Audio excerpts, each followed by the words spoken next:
Lettre 153. Le vicomte de Valmont à la marquise de Merteuil.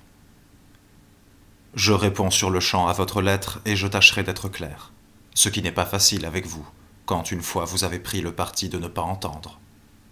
De longs discours n'étaient pas nécessaires pour établir que chacun de nous ayant en main tout ce qu'il faut pour perdre l'autre, nous avons un égal intérêt à nous ménager mutuellement.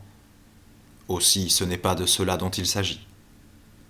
Mais entre le parti violent de se perdre et celui sans doute meilleur de rester unis comme nous l'avons été, de le devenir davantage encore en reprenant notre première liaison, entre ces deux partis, dis-je, il y en a 1000 autres à prendre. Il n'était donc pas ridicule de vous dire, et il ne l'est pas de vous répéter que de ce jour même, je serai ou votre amant, ou votre ennemi. Je sens à merveille que ce choix vous gêne, qu'il vous conviendrait mieux de tergiverser. Et je n'ignore pas que vous n'avez jamais aimé à être placé ainsi entre le oui et le non. Mais vous devez sentir aussi que je ne puis vous laisser sortir de ce cercle étroit, sans risquer d'être joué. Et vous avez dû prévoir que je ne le souffrirai pas. C'est maintenant à vous à décider.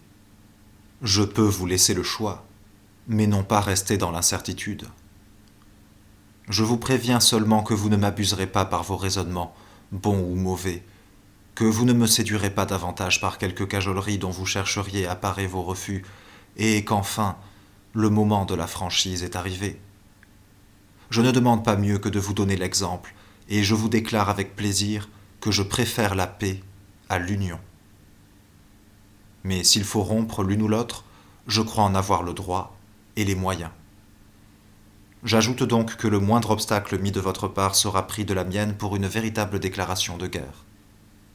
Vous voyez que la réponse que je vous demande n'exige ni longue ni belle phrase. 2 mots suffisent. Paris, ce 4 décembre. Réponse de la marquise de Merteuil, écrite au bas de la même lettre. Eh bien, la guerre.